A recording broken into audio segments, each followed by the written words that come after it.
Who should, who will, who would be best? Let's roll. You are Locked On Cardinals, your daily Arizona Cardinals podcast.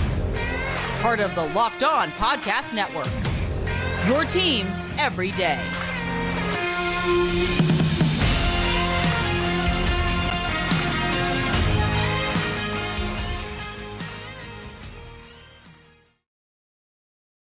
Locked On Cardinals, your team every day. Alex Clancy here. Follow me on Twitter at Clancy's Corner. Follow the podcast at Locked On AZ Cards. Please go like, subscribe, YouTube channel. Thanks for making Locked On Cardinals your first listen, free and available wherever you get your podcast. And once again on YouTube, today's episode is brought to you by Birddogs. Go to birddogs.com/LockedOnNFL. And when you enter promo code LockedOnNFL, they'll throw in a free custom Birddogs Yeti style tumbler with every order. I'm not sure it can get much better than that. We're going to talk about Birddogs here a little bit later. So I've said multiple times, please DM me. Reach out to me at Clancy's Corner. I don't need it for the follows. That's not what I do it for. I want to interact.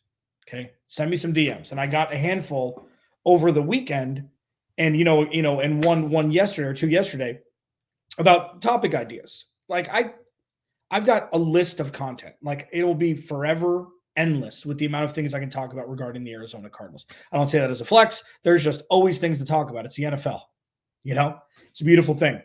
And I got a couple really good submissions. And the first one I got was from Handlocker48, Greg Handlon7 on Twitter. He asked very simply, who's going to be the Cardinals sack leader in 2023? And then it made me think, it's like, okay, so how am I going to make a segment? You know what? Let's make a podcast out of this. Let's make an entire show out of this. Not just sack leaders, but receiving leaders and passing leaders. And we're going to do it like this. And I think that this is a nice exercise because not only is it going to be fun to talk about, but it really puts into perspective how many question marks there are on this team, and not in a bad way. There's a lot of opportunity to shine. There's going to be a lot of snaps, a lot of reps, and a lot of playing time for a lot of players in an effort to really determine who the foundation of the future of this team is going to be. So when you look at the pass rush, and it's somewhat in flux, they're working out Zaven Collins on the edge. In the 4-3 setup, it's going to be a little bit different. And then Jonathan Gannon also talks about not really having a scheme, kind of playing a scheme that lends to his player strengths and, in an effort to thwart whatever offense they're playing again each week. But the pass rush as a whole, it's interesting. So I'm going to do pass rush, receiving, passing. And it's going to be like this. Who should lead the Cardinals in sacks in 2023? Who will lead the Cardinals in sacks in 2023? And who would be best for the Cardinals and their future to lead them in sacks in 2023? I'm going to do the same for receiving, the same for passing. I do passing in the end because it's a little bit more of a formality for the last question, but the first two are interesting. So let's talk about pass rush. They've got a handful of guys. We don't know who's going to be great. We don't know because nobody's great yet, but everybody's young. Cam Thomas, Myjai Sanders, second year. BJ Ojulari, rookie. Zaven Collins going into his third year. This is the banner year to see if he's going to be a leader of this defense. And Isaiah Simmons is playing for a contract, whether it be here or elsewhere. And while they are looking to play Isaiah Simmons at safety, you can kind of take him out of this, even though he's too big to play safety. Like that's one thing I've never really understood. Who will or who should lead the Cardinals in sacks in 2023? And for me, like who should, showing his past last year, second half of last year, I think it's Cam Thomas. Like it's weird how it's like, well, he showed flashes and he didn't really do a whole lot in the first half of the season, wasn't getting a lot of playing time. When he gets a jump, the dude is electric. When he gets a jump, the dude is electric. So who should, because they really have a huge void in that position. And we don't know what BJ Ojulari's role is going to be, if it's going to be just a pass rush, if he's going to do other things. But who should It's probably Cam Thomas. And this is kind of slapping like a cold plunge in the morning, like all the cool kids are doing now, to like shock the system and see that they don't have a whole lot of pop, as it were, in the pass rush position. And when you're looking at, just sacks, I mean, you could look at who. I mean, I'm going to mention a couple guys. There's no real, like, and I was looking right now, like Cam Thomas is third on the depth chart. It's like, I don't know why Myjai Sanders is ahead of him. I know it's a 4-3 base. It's going to be different. So who should, because Zaven Collins has never played that position. He's always played ILB. Who should? Cam Thomas. Weird, I know. Who will? This is the fun part. Because who will and who is the most important for the future of the Arizona Cardinals at this position, I'm going to sandwich into one. And it's Zaven Collins. Like, if they figure out in one offseason that Zaven Collins is an absolute terror, that is the best for the future pacing of the Arizona Cardinals as pertaining to the defense, not only production, but leadership-wise. And also, on top of that, it saves them a draft pick. This is going to be a theme throughout the summer. Every player that can pop that the Cardinals have on their roster saves them a high draft pick in 2024 or 2025 even. If Zaven Collins can become an absolute terror at a position maybe he's more comfortable in, it checks a box. You have him, you have BJ Ojulari, you have Kazir White, as in the middle of the defense, playing middle linebacker. Like, now you're kind of cooking with gas. There's a lot of ifs. There's a lot of maybes. There's a lot of what the hell's going on here. There's a lot of this. There's a lot of that. And, with this, like, it just shows how many things are open in the air. And I know that it's like, Cam Thomas, what are you talking about? He's third string. He showed pop last year. And why is it not BJ Ojulari? We don't know yet. And why isn't it BJ Ojulari that's the best for the future of the team? Because if Zaven Collins becomes a fringe Pro Bowler, everything changes on the defense. If he becomes a Pro Bowler, everything absolutely changes, because then you have a guy in the heart of the defense who can lead. And that is so incredibly important. With J.J. Watt gone, Budda Baker up in the air, no corners of real consequence right now. And that's not necessarily fair. Marco Wilson's probably going to have a secondary year. That's another DM I got about a topic. I will talk about the cornerback room later this week. If Zaven Collins pops, everything changes. Well, obviously, if Zaven Collins pops, everything changes. Locked On Cardinals, your team every day. Let's tackle the wide receiver room next as we roll on here. On a Locked On Cardinals Thursday edition, this episode of Locked On Cardinals, they're back. Brought to you by Birddogs. Here's the deal, okay? I just got mine in the mail. These stretch khaki shorts are incredible. I work from home. I'm going to be wearing these babies lounging. I'm going to be wearing these babies out. I'm going to be wearing these babies looking stylish, and Birddogs facilitated it. They make you look good. The stretch khaki shorts are designed to fit slimmer through the thigh and leg, giving you a truly sculpted look. And their shorts do look exactly, they look exact same as Lululemon, but fit way better.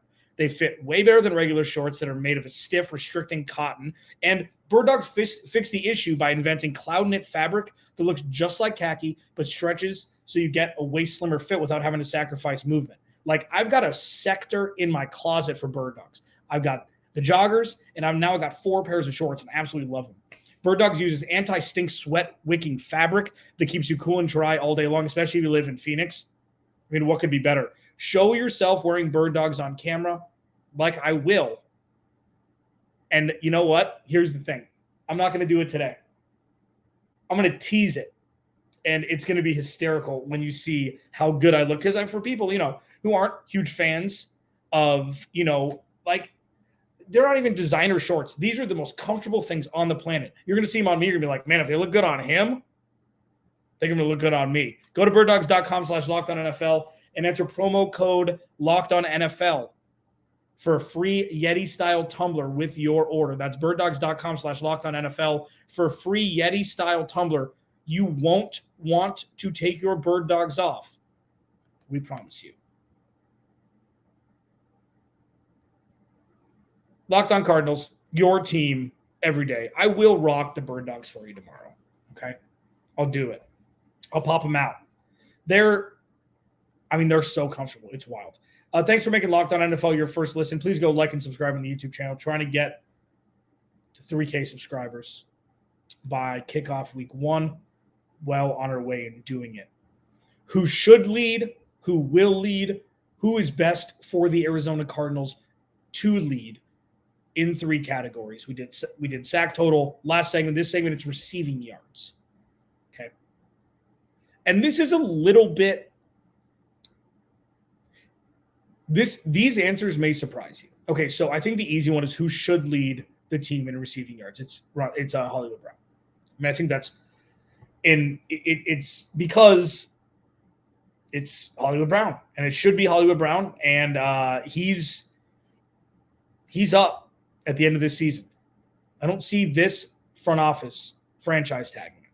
So we're going to find out if he's a wide receiver 1. It's going to be fun because, what he did through the first 6 weeks was incredible last year, before DeAndre Hopkins came back. Imagine both of them on the field last year.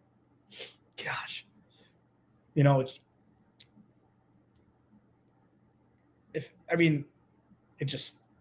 was brutal.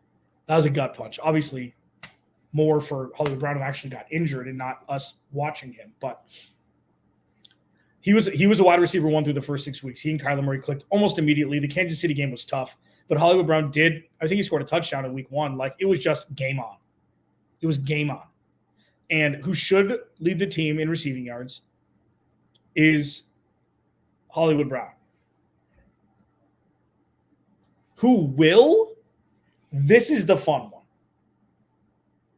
Because if you look at injury history, you look at what the reps could be for a team who are severely under 500,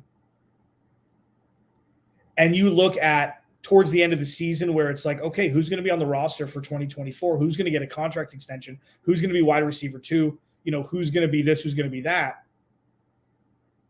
Who will?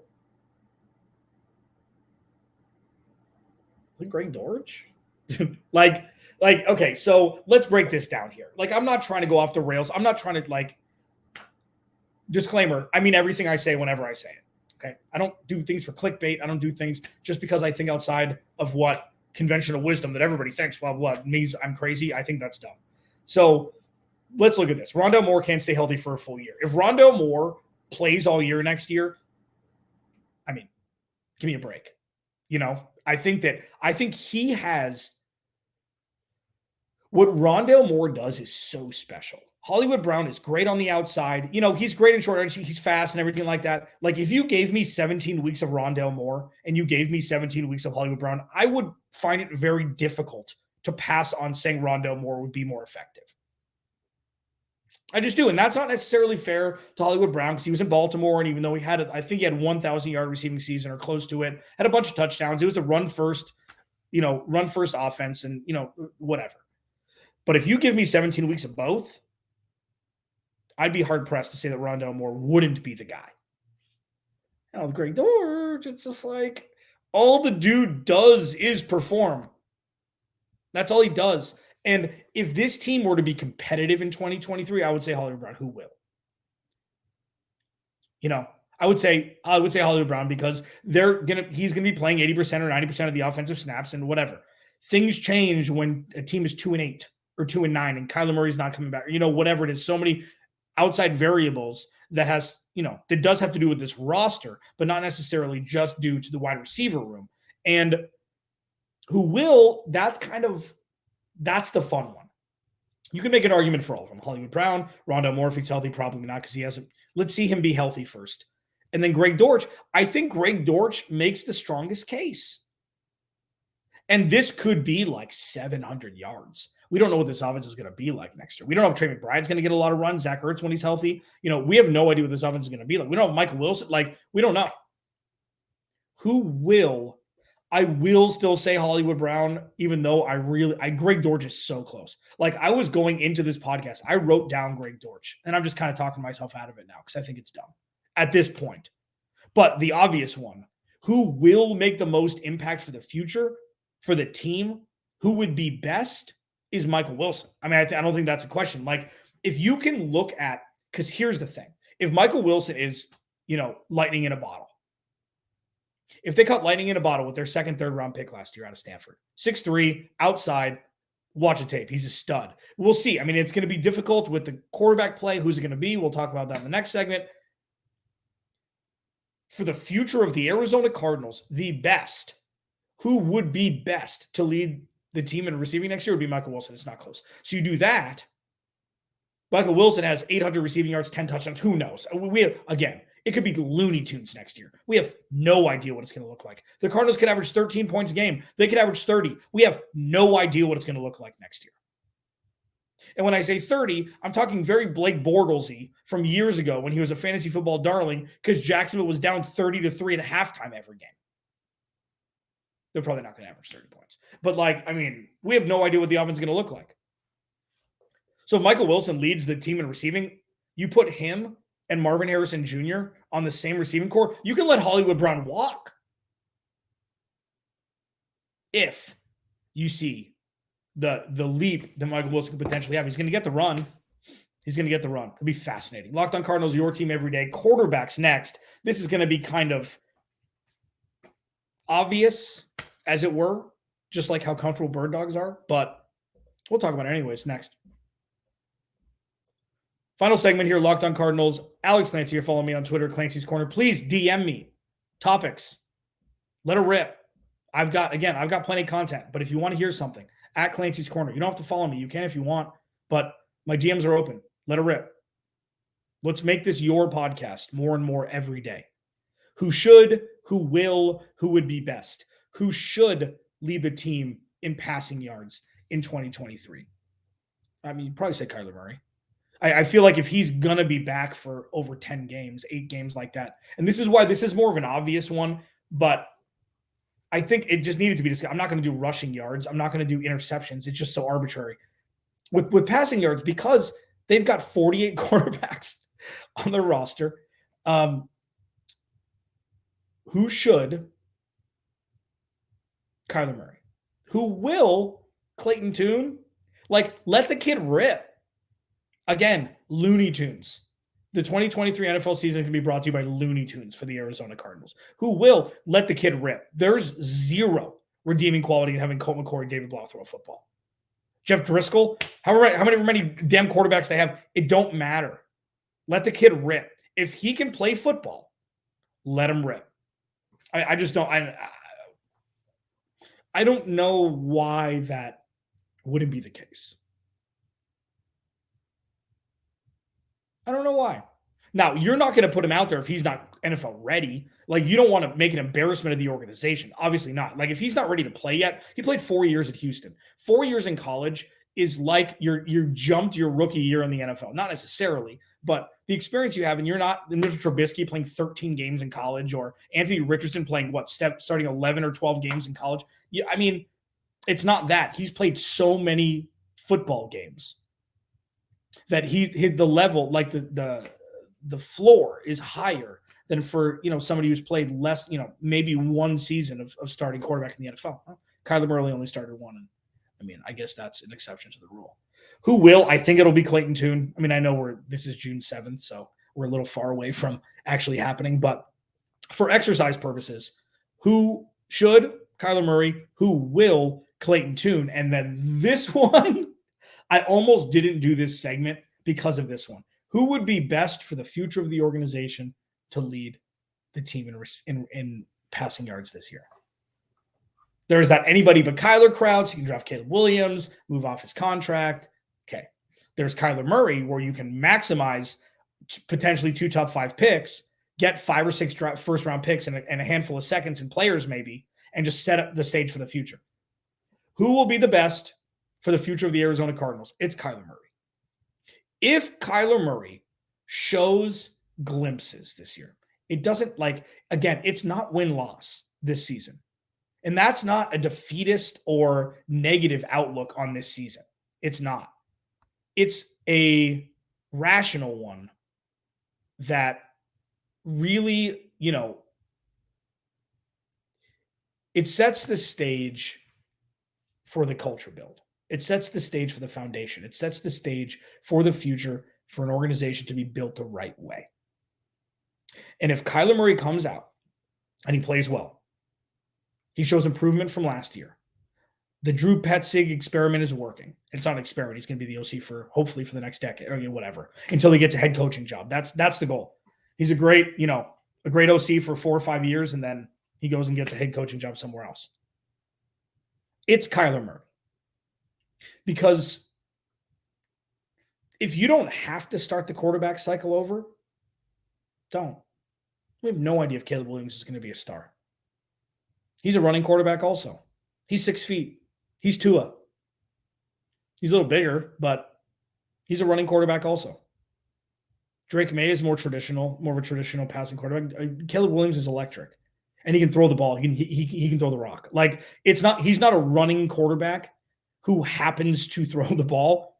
He's a pass-first quarterback who runs the ball more than you'd want your star quarterback to be running. Now with Kyler Murray, again, it's convoluted, and we're not doing the Caleb Williams or Kyler Murray thing. You have Kyler Murray. If he comes out and he plays well this year, regardless of win-loss, that is the win for this team for the future. Because then you could build around this roster with a bevy of draft picks that you're going to have. Say they have 2 top 7 picks. They're still going to be able to maximize either drafting players, getting draft picks, or both. Alex Clancy, Locked On Cardinals. I'll talk to you tomorrow.